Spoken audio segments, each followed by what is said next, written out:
Good wealth दोस्तों, welcome to another exciting video on wealth conscious channel. आज हम बात करेंगे रियल एस्टेट इन्वेस्टमेंट की और इस वीडियो में हम आपको 5 टिप्स ऐसी बताएंगे जो आपको रियल एस्टेट इन्वेस्टिंग में बहुत हेल्प करेंगी। अगर आप भी इंडिया में रियल एस्टेट में इन्वेस्ट करना चाहते हैं तो यह वीडियो आपके लिए बहुत हेल्पफुल होगी। इस वीडियो में हम बताएंगे आपको कुछ ऐसे इंपॉर्टेंट टिप्स जो आपको ज़रूर पता होने चाहिए ताकि आप सही तरीके से रियल एस्टेट इन्वेस्टमेंट कर सकें। सो अगर आप जानना चाहते हैं कि रियल एस्टेट इन्वेस्टमेंट में आप कैसे पैसे लगाएं और अच्छे रिटर्न्स कैसे हासिल करें तो इस वीडियो के एंड तक बने रहिए। तो चलिए समझते हैं 5 ऐसी रियल एस्टेट इन्वेस्टमेंट टिप्स को जो आपको इन्वेस्टिंग के वक्त बहुत हेल्प करेंगी, लेकिन हाँ, अगर आपको याद होंगी तब। तो इसीलिए वीडियो में बताई जाने वाली हर एक टिप को ध्यान से सुनना और हो सके तो अपने करीबी नोटपैड में लिख भी सकते हैं।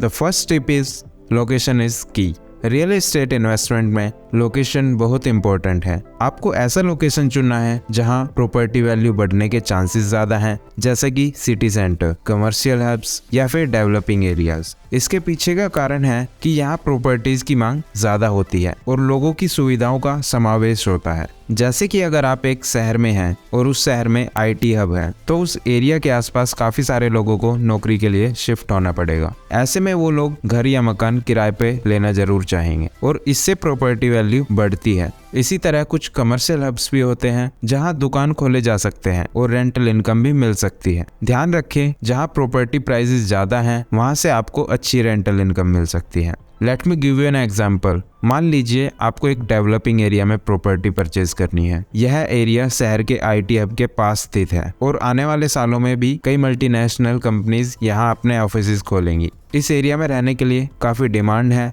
और साल भर के लिए अच्छा रेंटल इनकम भी मिल सकता है। अब एक और एरिया सोच लीजिए जो शहर के बाहर स्थित है और जो पब्लिक ट्रांसपोर्टेशन से अच्छे से जुड़ा भी नहीं है। इस एरिया में प्रॉपर्टी के दाम तो कम है, लेकिन यहाँ से कम रेंटल इनकम भी मिलता है क्योंकि डिमांड कम है। इसलिए रियल एस्टेट इन्वेस्टमेंट में लोकेशन का चुनाव करना बहुत ज़रूरी है। एक अच्छा लोकेशन आपके इन्वेस्टमेंट को ज़्यादा वैल्यूएबल बना सकता है और हाँ, आपको अच्छा रेंटल इनकम भी दिला सकता है। तो अपनी रिसर्च करें और लोकेशन को सही तरीके से चुने इन्वेस्टमेंट डिसीजन लेने से पहले। The second tip is research the market. Real estate investment से पहले मार्केट रिसर्च बहुत ज़रूरी है। आपको पता होना चाहिए कि आपकी टारगेट ऑडियंस कौन है, प्रॉपर्टी वैल्यू क्या है और रेंट रेट्स क्या हैं। ऐसा करने से आपको सही इन्वेस्टमेंट डिसीजन लेने में बहुत हेल्प मिलेगी। चलिए एक एग्जांपल के साथ समझते हैं। मान लीजिए आपको एक बड़े शहर में प्रॉपर्टी परचेज करनी है। इस शहर में 2 अलग अलग एरिया हैं। एक एरिया शहर के सेंटर में है और दूसरा एरिया शहर के बाहर है। अगर आप एक रेजिडेंशियल प्रॉपर्टी परचेज करना चाहते हैं तो आपको पता होना चाहिए कि कौन सी जगह पर ज़्यादा डिमांड है। इसके लिए आपको मार्केट रिसर्च करनी होगी। ये रिसर्च आपको बताएगी कि कौन सा एरिया आपके टारगेट ऑडियंस के लिए अच्छा है। इसके अलावा प्रॉपर्टी वैल्यू और रेंट रेट्स का पता होना भी बहुत ज़रूरी है। अगर आप एक कमर्शियल प्रॉपर्टी परचेज करना चाहते हैं तो आपको पता होना चाहिए कि आपके टारगेट ऑडियंस के लिए क्या इंपॉर्टेंट है, जैसे कि अच्छी सुविधा, अच्छी कनेक्टिविटी और अच्छी लोकेशन। इसके अलावा आपको पता होना चाहिए कि एरिया में प्रॉपर्टी वैल्यू क्या है और रेंट रेट्स कितने हैं। अगर आप ये सब जानते हैं तो आप सही इन्वेस्टमेंट डिसीजन ले सकते हैं। मार्केट रिसर्च काफ़ी इंपॉर्टेंट है क्योंकि यह आपको पता लगाने में हेल्प करती है कि किस एरिया में इन्वेस्टमेंट करें, किस तरह की प्रॉपर्टी परचेज करें और किस तरह से रेंटल इनकम अर्न करें। इसलिए रियल एस्टेट इन्वेस्टमेंट से पहले मार्केट रिसर्च ज़रूर करें। The third tip is security. Security बहुत इंपॉर्टेंट है। जहाँ पर आप अपना इन्वेस्टमेंट करना चाहते हैं आपको पता होना चाहिए कि प्रॉपर्टी का सिक्योरिटी सिस्टम क्या है और कैसे काम करता है। इसके लिए एक एग्जांपल समझते हैं। मान लीजिए आपने एक रेजिडेंशियल प्रॉपर्टी परचेज की है और आपको पता है कि उस एरिया में थेफ्ट्स और बैंकिंग्स काफ़ी कॉमन है। इस सिचुएशन में आपके सिक्योरिटी सिस्टम का अच्छा होना बहुत ज़रूरी है। आपको पता होना चाहिए कि आपके प्रॉपर्टी में सिक्योरिटी कैमरास हैं या नहीं और अगर हैं तो कैसे काम करते हैं। आपको पता होना चाहिए कि कौन सा सिक्योरिटी सिस्टम आपके टेनेंट्स के लिए अच्छा रहेगा। इसके अलावा आपको पता होना चाहिए कि आपके प्रॉपर्टी के बाहर के एरिया में अच्छा सिक्योरिटी सिस्टम है या नहीं। जैसे कि आपके प्रॉपर्टी के पास एक पार्क है, तो क्या उस पार्क में भी सिक्योरिटी सिस्टम है? अगर नहीं तो ये आपके टेनेंट्स और आपके इन्वेस्टमेंट के लिए रिस्क हो सकता है। सिक्योरिटी सिस्टम के अलावा आपको पता होना चाहिए कि आपके टेनेंट्स के बैकग्राउंड चेक कैसे किए जाते हैं और आपके प्रॉपर्टी में अनऑथराइज्ड एंट्री कैसे रोकी जाती है। आपको टेनेंट्स को भी यह बता देना चाहिए कि सिक्योरिटी सिस्टम का अच्छा होना आपकी प्रायोरिटी है। ऐसे में आपके टेनेंट्स भी अपनी सिक्योरिटी के लिए रिस्पॉन्सिबल होंगे। तो इन्वेस्टमेंट से पहले सिक्योरिटी सिस्टम और सेफ्टी को बहुत सीरियसली लें। यह आपके टेनेंट्स और आपके इन्वेस्टमेंट के लिए बहुत इंपॉर्टेंट है।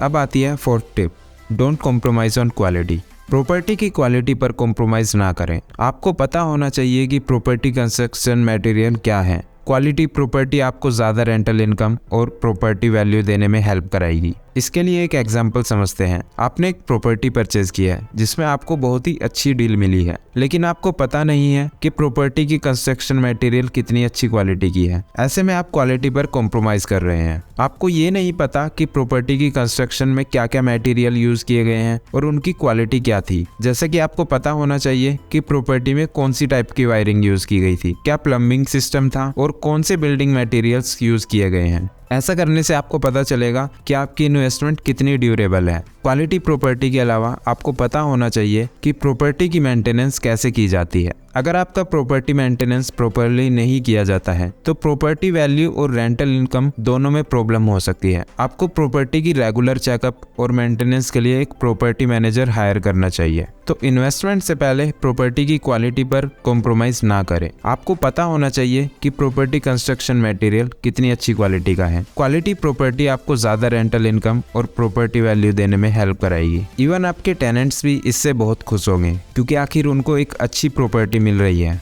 Fifth and the last tip is get professional help. अगर आपको प्रॉपर्टी के बारे में नॉलेज नहीं है तो प्रोफेशनल की हेल्प ले सकते हैं। आप एक प्रॉपर्टी एजेंट से बात कर सकते हैं जो आपको मार्केट ट्रेंड्स, इन्वेस्टमेंट ऑप्शंस और रेंटल इनकम के बारे में सजेस्ट कर सकता है। लेकिन आपको एक प्रोफेशनल प्रॉपर्टी एजेंट को हायर करने से पहले उनकी क्रेडिबिलिटी और एक्सपीरियंस को चेक करना चाहिए। आपको पता होना चाहिए कि उनका रिकॉर्ड क्या है और कितने सक्सेसफुल ट्रांजैक्शन हुए हैं। इसके साथ साथ आप एक प्रॉपर्टी लॉयर से भी बात कर सकते हैं। प्रॉपर्टी लॉ बहुत ही कॉम्प्लेक्स होती है और आपके लिए लीगल फॉर्मेलिटीज को पूरा करना बहुत इंपॉर्टेंट है। एक प्रोफेशनल लॉयर आपको प्रॉपर्टी रिलेटेड लीगल मैटर्स के बारे में एडवाइस दे सकता है। एक एग्जांपल लेते हैं। आपने एक प्रॉपर्टी परचेज की है। आपको नहीं पता कि प्रॉपर्टी का लीगल स्टेटस क्या है और क्या क्या डॉक्यूमेंट्स रिक्वायर्ड हैं। ऐसे में आप एक प्रॉपर्टी लॉयर से बात कर सकते हैं जो आपको सही गाइडेंस दे सकता है और लीगल फॉर्मेलिटीज को फॉलो करने में आपकी हेल्प कर सकता है। तो इन्वेस्टमेंट से पहले एक प्रोफेशनल प्रॉपर्टी एजेंट या लॉयर से बात करना बहुत जरूरी है। एक प्रॉपर्टी एजेंट आपको मार्केट ट्रेंड्स, इन्वेस्टमेंट ऑप्शंस और रेंटल इनकम के बारे में सजेस्ट कर सकते हैं और एक लॉयर आपको प्रॉपर्टी रिलेटेड लीगल मैटर्स के बारे में अच्छी एडवाइस दे सकता है। तो ये थे 5 टिप्स जो आपको हेल्प करेंगे रियल एस्टेट इन्वेस्टमेंट करने में। Location, market research, security, quality, professional help, ये सब फैक्टर्स आपको एक सक्सेसफुल रियल एस्टेट इन्वेस्टमेंट करने में हेल्प करेंगे। रियल एस्टेट इन्वेस्टमेंट एक लॉन्ग टर्म इन्वेस्टमेंट है और इसमें रिस्क भी इन्वॉल्व है, लेकिन सही तरीके से रिसर्च करके और सही फैक्टर्स को कंसीडर करके आप एक प्रॉफिटेबल इन्वेस्टमेंट कर सकते हैं। तो अगर आपको रियल एस्टेट इन्वेस्टमेंट के बारे में कोई भी सवाल है